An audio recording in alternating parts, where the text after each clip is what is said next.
कभी सोचा है हमारे शरीर पर ये छोटा सा गड्ढा क्यों होता है, जिसे हम नाभि कहते हैं? दरअसल ये कोई हड्डी या कोई मसल नहीं है और इसका हमारे शरीर पर कोई खास काम भी नहीं है।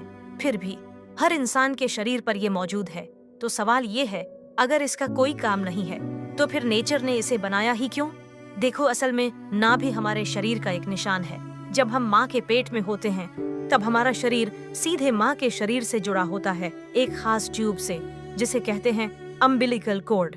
यह कॉर्ड सिर्फ एक साधारण नली नहीं होती। इसके अंदर होती हैं 3 ब्लड वेसल्स, 2 आर्टरीज और एक वेन। इसी के जरिए हमें माँ से मिलता है ऑक्सीजन, न्यूट्रिएंट्स और खून, और इसी रास्ते से हमारे शरीर का वेस्ट भी बाहर जाता है।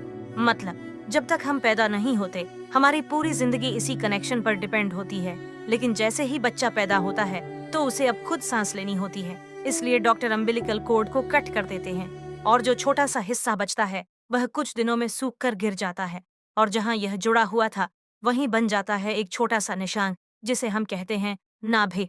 यानी टेक्निकली नाभि एक स्कार है, यानी हमारे जीवन की पहली बायोलॉजिकल कनेक्शन का निशान। और यही कारण है कि हर इंसान की नाभि अलग दिखती है।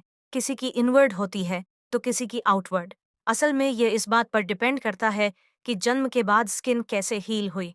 तो अगली बार जब आप अपनी नाभि देखें तो याद रखिए, ये सिर्फ शरीर का एक छोटा सा गड्ढा नहीं है। ये उस कनेक्शन का निशान है जिससे हमारी जिंदगी की शुरुआत हुई थी। इसी तरह साइंस को आसानी से समझने के लिए